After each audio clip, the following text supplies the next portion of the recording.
Get ready with me. I'm about to see a client that I kind of have a crush on. This guy books me every week without fail. He is attractive. He's got money.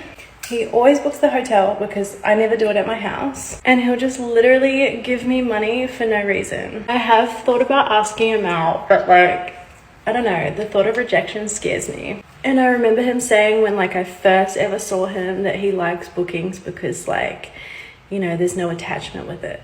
But like, there's definitely signs that he is into me. I know he's attracted to me because there are times where he will like literally last 10 seconds. Like he has one look in the mirror and he's done. I mean, there's obviously other things as well. Like we're both business minded and we have like similar interests and stuff. I just feel like the intimate attraction is just like off the charts with this guy. Like he literally keeps booking me every week. So he must be feeling something. Like at first I didn't think anything of it, but this is like my 7th time with him now. So I am definitely going to suss out the vibes and see if there's anything. Maybe I'll start hinting at things like, oh, I really want to go to this place for dinner. And here is the finished makeup look. I don't go crazy on the glam just because I'm lazy and it's just going to get messed up anyway. So I literally want to cry. So if you didn't know, I have a sister and her name's Ashley. And we both have boyfriends. And every night we both fall asleep on the phone with our boyfriends. So one day we're all hanging out and we're like just talking. And my sister's boyfriend looks at me and he's like, you need to stop going into your sister's room in the middle of the night. And I look at him and I'm like, what are you talking about?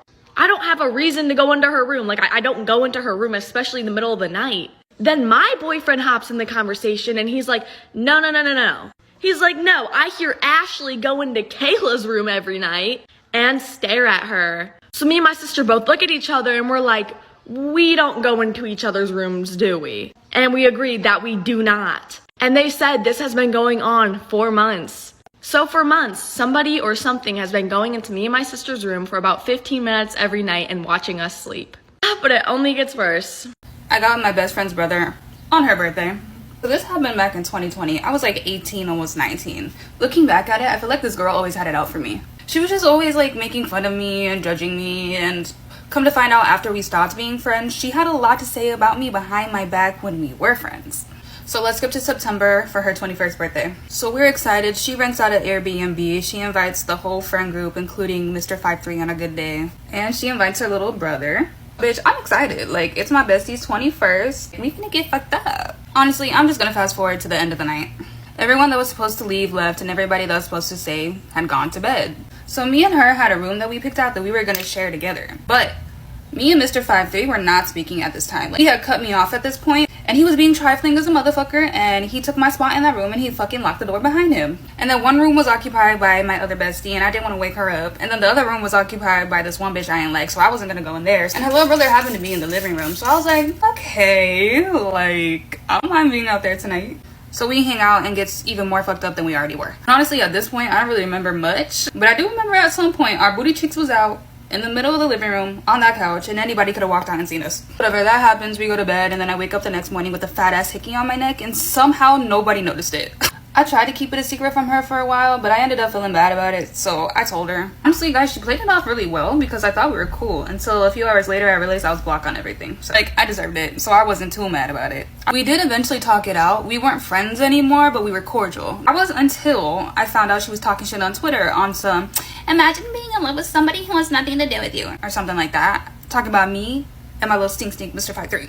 So I said some shit about the married man she was with. She tried to pretend like she was talking about herself in the tweet, but be so fucking for real, bitch. The timing is perfect. Especially because that wasn't the only tweet she's made about me. So whatever, that happened, eventually we made up because we had the same friends and went to all the same parties and we were cool. So it's been years. I have not talked to her, but me and her brother did start seeing each other last year, secretly. But I did recently cut him off because he gave me the ick and I got bored and he didn't really know what he was doing. He's like consistently in my DMs begging to see me and I refuse. I should have refused back then too, but I was young and in my crazy era, so it is what it is. Anyways, here's a look.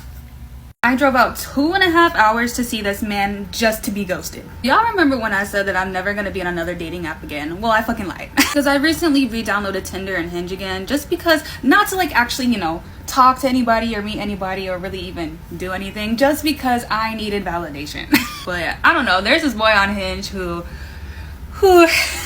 liked my picture, and you know what, I was like, damn, this man is fine as fuck. And we hit it off right away because we both were joking back and forth, and I made a joke being like, oh, like, I'm crazy as fuck, which like wasn't really a joke though. But he takes me a little too seriously, and he proceeds to tell me that he himself just got out of the psych ward. And all my friends told me that this is a red flag, but you know, me being me, I like to see the best in people, and I don't really judge people for their past or for whatever the fuck they're going through, because I'm not that type of person. So I ignore the signs and we continue to talk, and he tells me to add his Instagram, so I do. And one thing I noticed about his Instagram is that he only followed like 40 people and only had like maybe less than 20 followers, and they were all hot girls that he clearly met from Hinge. To some of y'all, you're probably like, oh, obvious red flag, but to me, I'm like, okay, he's single, you know, he's on Hinge for a reason, he's exploring his options, I'm just gonna ignore that. So we start trauma bonding and we're having deep conversations and just like, you know what I mean?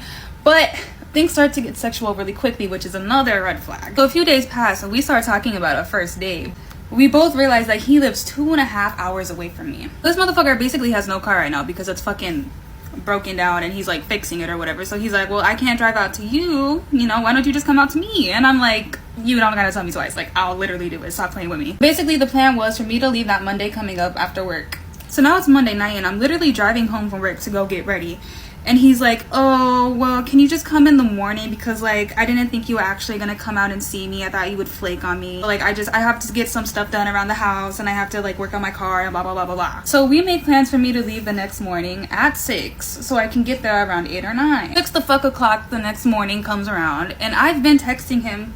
I texted him when I woke up around 4 because I knew his ass would be up too. And he's not answering me until 6 o'clock in the morning exactly, when I'm literally at QT filling up my tires so I can go see him. And this motherfucker hits me with the, oh, can we reschedule? There's nothing to do out here and like it's gonna be boring and I just don't want you to be bored and blah blah blah. I'm like, motherfucker, I don't give a fuck. Like, I just want to come see you. I just want to meet you. So I explained to him that I'm irritated as fuck because I have such a tight fucking schedule that I already told him about, and I switched my whole schedule around just so I can go see him for a day. So after about an hour of going back and forth with each other, eventually he's like, you know what, like, you can come out here right now, just like, as long as you're okay with being bored and me working on the car at some point in the day, that's cool. And I'm like, I don't give a fuck. But dead ass, guys, when I get there, literally all the fuck he talks about is himself and his ex. And I'm just kind of like, okay. Also, while I'm there, this is when he decides to drop the bomb on me. Even the juvie, he's been on the run in multiple states. Like, he used to sell like hard shit and he wants to get back into selling hard shit. But he's been sober and he wants to stay sober. And I'm just like, okay. Again, I'm not judging because I'm not that type of person. But any normal person would take this all as a red fucking flag. Whatever, the day ends and we wake up the next morning and he's like, okay, so when are you trying to leave? And I'm like, I just woke up. So I asked him, I'm like, well, when do you want me to leave? Because this is your place, you know what I mean? And he was like, well, sometime before 12 because I gotta go work on the car, because he never fucking worked on it before. Honestly, I just ended up leaving earlier. When I left, he didn't even kiss me bye, guys. He hugged me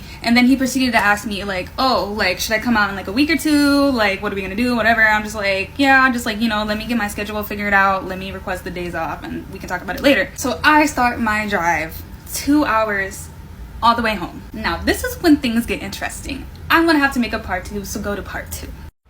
Story time on how I once killed my pet chicken. So this is really random, but like I was about to do a get ready with me and then I just decided that I wanted to tell you all.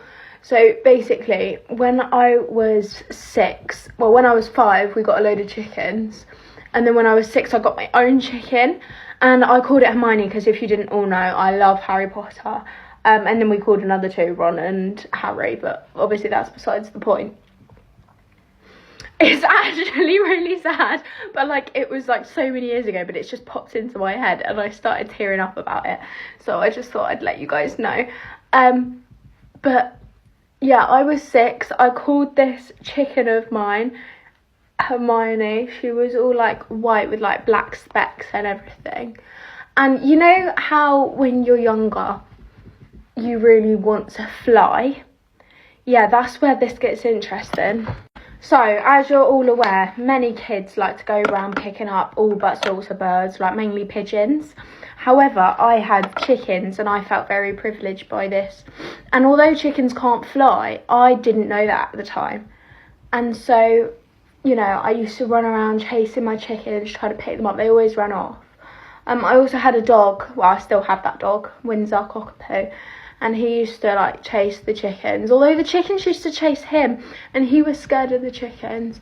But yeah, ignore how, like, drained I look. It's because I've been sat here sad thinking about my chicken. Anyway, let me get to the part where the chicken. Now, before I say anything more, I don't want you to think this was on purpose or anything like that. I absolutely love animals and I'm against anything to do with harming them. I've been thinking about going vegan recently because I've seen so many videos that have just, like, made me cry. Like, this world is horrible. However, I was 6 and I didn't know what I was doing. So, anyway, moving on with the story. So, I was bouncing up and down on my trampoline because I was lucky enough to have a trampoline. And the chicken pen was across, opposite. And I saw one of the chickens.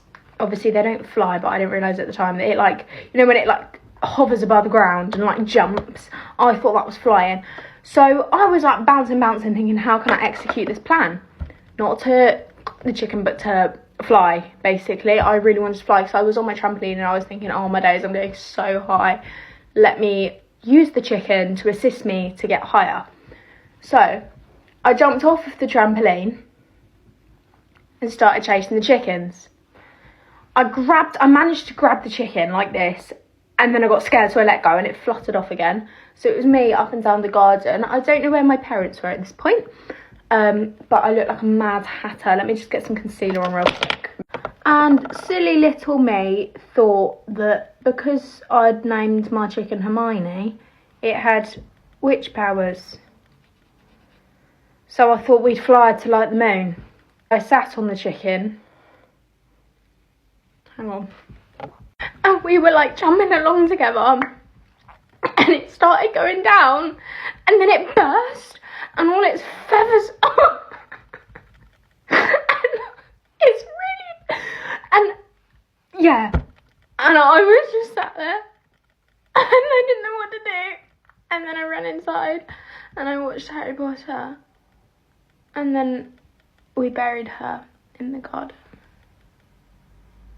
Calm down a bit now because I was getting a bit silly, but this is your sign. If you have pet chickens, I don't know many people who have pet chickens, but I know when you're younger and even now, the idea of flying sounds so fun, and it's actually my dream. Like, teleportation would be such a good thing to exist.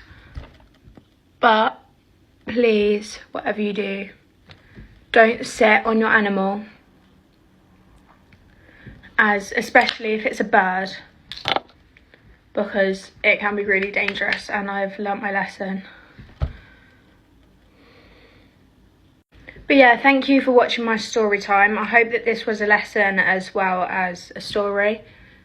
I didn't mean to upset anyone or anything, but it's just one of those things that you do when you're younger, and it's silly, but it was really traumatic. So yeah, I just thought I'd share it with you. Thank you for watching. Let me know if you want more story times, because I was a silly child.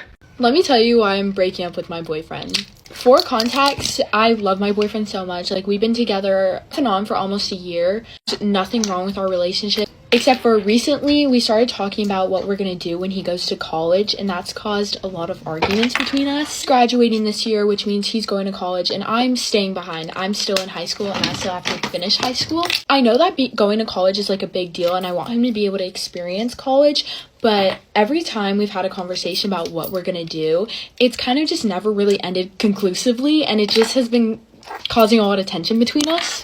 He switches between saying that he wants to stay together and then also back to I want to experience college. He likes to say that he just wants to create meaningful friendships, but it's college and I know what happens in college. So also, if it was about meaningful friendships, then we wouldn't need to break up. And it's also not a distance thing. He lives already an hour away, and where he's going to college in Malibu, it's still gonna be an hour away. It's the same distance. He's texting me! We had a big argument and ended us ultimately breaking up. We're not like really broken up. We still text and we still talk and we still act as if we're together. We agreed that we're gonna hang out over the summer, enjoy the time we have left together. A big thing too is that I feel like I'm putting so much effort into us working, and I just feel like not getting that in return from him. It's really hard to love someone fully when you don't feel like you're getting that effort back. I know some people that know him might see this as something that's been on my mind a bunch, and I feel like I just really wanted to talk about it. I don't really know what's gonna happen or what we're gonna do come end of summer, but I hope it doesn't end bad.